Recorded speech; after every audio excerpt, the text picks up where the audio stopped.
Thanks for being with us today. Thanks so much. All right, so let's talk about X-Tech. This is a product you're pretty familiar with. I think you used it for at least 5 years, maybe longer. Tell us what this product is and how you got involved. Yeah, X-Tech's a shoulder pad, and it started off, I started wearing it in 2014 with the Giants and saw firsthand how it expanded and grew within the NFL, down into college, and it's dominating those two markets. Only problem, that's only 10% of people wearing pads is in that. So the opportunity now to help them grow, get into high schools, spread the word, get into a youth shoulder pad that they'll launch next year. So, just believe in the company, believe in the people who started it, believe in the product, and, just excited about being a part of it and helping them expand and grow because it truly is the best, the safest, and believe that every NFL or every person playing football should be wearing this pad. And these pads look pretty different than the pads I think of, from back in high school days, those white pads that everybody kind of threw around and used. This looks more like a suit of armor almost that you go into combat with. I guess those shoulder pads are a lot more important now that the game has kind of evolved away from hitting heads. We know how dangerous that is.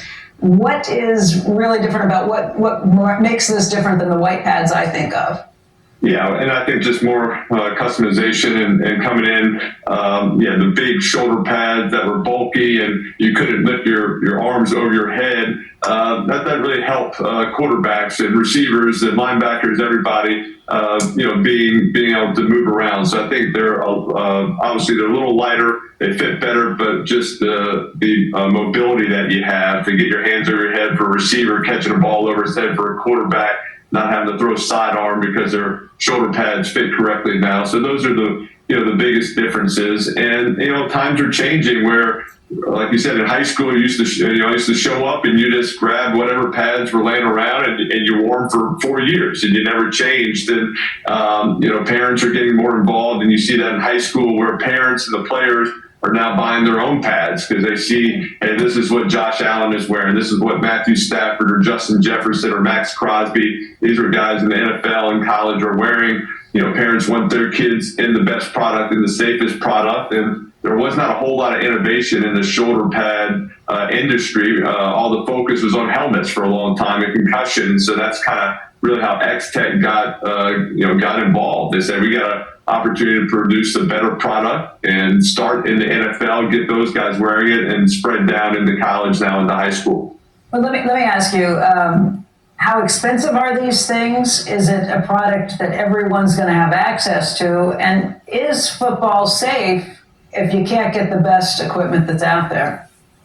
Well, I mean, football, they've done a great job at all levels of making football safer. And obviously with, the hitting and avoiding the head-to-head contact and the late hits. And so the worst part of any sport is the injury part of it. And so they're trying to prevent that as much as possible, make the game safer. It's, the NFL has done a great job, but that is going down into college, into high school, less hitting in practice, really work on the form of tackling, and obviously, just the unnecessary hits that are out there. So, I think that's what we want to do is make the game safer from the rule-wise, but also make the pads and the equipment safer as well, so that players, especially as you get into the youth level, the high school, they're staying healthy. They're enjoying the game.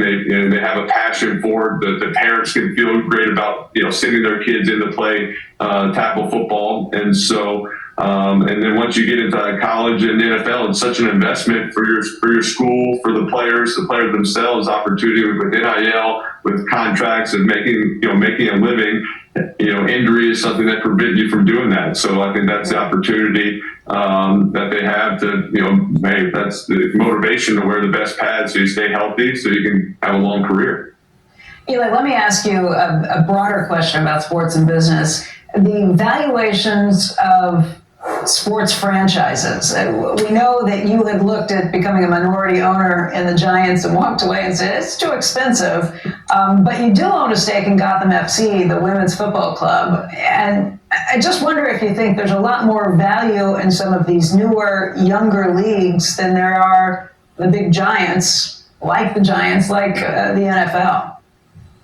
Obviously love the NFL and think it will continue to grow. The popularity is there. You see from a live TV standpoint of watching live sports or any live TV, it's dominant of what people are watching. And so that's continue to grow, and the franchise and the values will continue to grow. And really, for me, it was just more it's going to be complex for me to be an owner, just as an announcer. Other things I was doing, it was just kind of affect my day job, I guess, in a sense. And so, but still involved with the Giants. But I think, just opportunities. Especially in women's sports. I have three daughters that are all playing, tons of sports, and I love the fact that now they can turn on the TV and they can watch women playing sports and live sports, whether it's soccer, basketball, and so it was really kind of a passion play for me just to have access to go to some of these Gotham FC soccer games, go to practice, have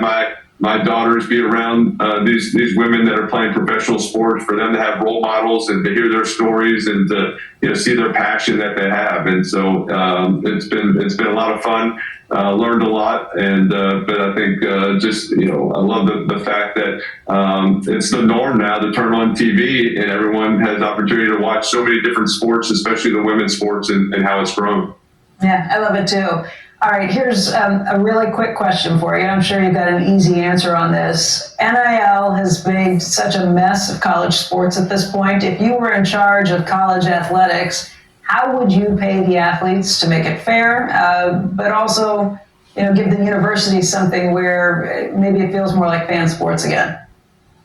Well, I think NIL is something that is here to stay, and these college athletes do deserve to get rewarded, because it's a big business and they're making money, and so for them to be able to get paid, but also just they're very popular. What they can do on social media, what they can do to drive brands and help brands, they should be have access to have sponsors and to endorse products and get paid for that. So I think that's fine. I think the problem kind of becomes is just in the transfer part of this, and that the fact that every year you're a free agent and you do well, and hey, I want to go to another school's going to pay me a little bit more. I don't think during the recruiting process necessarily that these kids are picking the right place for them where they think they'll be happy. They like the coach, they like the teammates around you, they like the campus, and that was